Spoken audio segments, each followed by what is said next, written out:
Los Angeles, the only thing that kept LaRae Cantley going was her 3 children. She grew up surrounded by poverty and addiction, but despite her difficulties, she never expected to be homeless. Yet one day in the late 1990s, a sheriff's deputy knocked on the door of her South Los Angeles house and told her and her husband they had 5 minutes to vacate the property.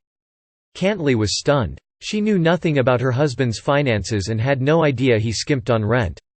With nowhere to go, she sent their 3 children to live with the children's great-grandparents. She and her husband divorced, and she found herself homeless. "There was nothing to catch us," she said.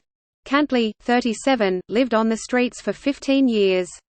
She was among thousands of Californians without a home, a problem that continues to grow.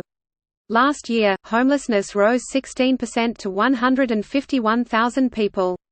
Many blame mental illness and drug addiction for the soaring numbers, but experts say that is only part of the puzzle. The state's severe housing shortage that has forced rents to increase at twice the rate of the national average and put the median price of a single-family home at $615,000, has also contributed to the crisis. John Massarai, CEO of the Los Angeles-based social services provider The People Concern, said social safety nets, like affordable housing and job training, are all but gone, leaving already vulnerable people to fend for themselves. "You reap what you sow," Massarai said recently. He was one of 300 volunteers who gathered in Santa Monica last week for an annual homeless count, part of a larger effort in Los Angeles County that spanned 3 days and covered thousands of square miles. Similar counts took place in San Francisco, San Diego and other parts of the country. The federally mandated survey stretches to every nook and cul-de-sac. Its mission is simple: using U.S. Census tracts, count every person who appears to be experiencing homelessness and report those numbers to the county. The county tallies them up using statistical analysis and sends them to the state, which sends a report to the U.S. Department of Housing and Urban Development.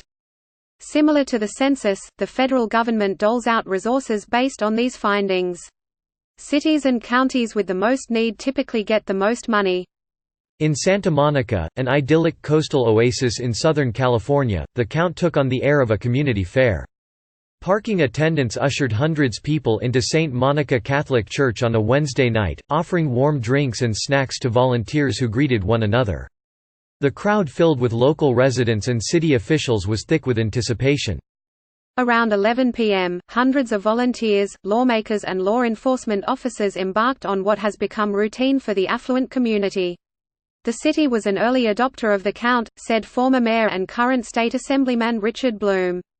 The Democrat served 3 terms as Santa Monica's mayor when homelessness still felt like a local problem. The city, with its soft beaches and year-round sunshine, had always been a magnet for homeless people. Residents and outsiders sang a familiar refrain: people experiencing homelessness were drawn to Santa Monica's comfortable environment and abundant social services. Homelessness has been here for decades, Bloom said. But for many of those decades, we really didn't see it as much as we do today. In 2005, when Los Angeles County conducted its first count, more than 82,000 people were reported as homeless, according to the Los Angeles County Homeless Services Authority. By 2019, that number had dropped to 59,000. Experts say these fluctuations reflect the issue's complexity and enormity. "This is decades and decades of failures," said Heidi Martson, interim executive director of the Homeless Services Authority. "It's going to take time." One of the biggest failures has been state and local leaders' inability or unwillingness to address the high cost of housing. Nearly half of Los Angeles County residents pay 50% of their income on rent, according to the Housing Authority. Even building affordable housing in Los Angeles was estimated in 2016 to cost $414,000 for a 2-bedroom unit, according to a City of Los Angeles report, Comprehensive Homelessness Strategy. Los Angeles County finds housing for 130 people every day, yet 150 people fall into homelessness daily, according to the authority. This is truly poverty, Martson said.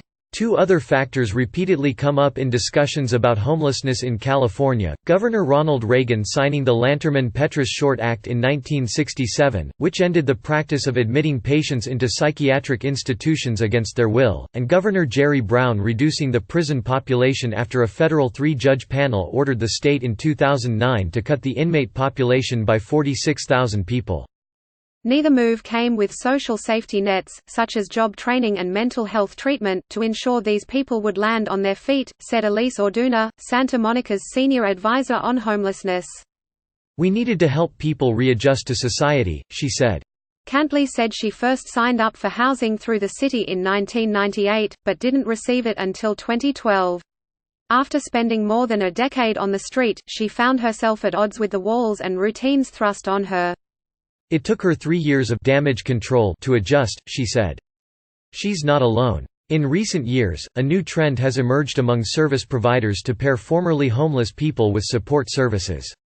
For Cantley, that meant counseling for domestic abuse and depression, she said. Now, she is an advocate and activist who works with others with similar experiences. But not all people enduring homelessness are able to access those types of resources. Mike Sanders spent 6 years in prison for robbery before his release in 2015. During his time behind bars, his mother died and the rest of his family became financially unstable.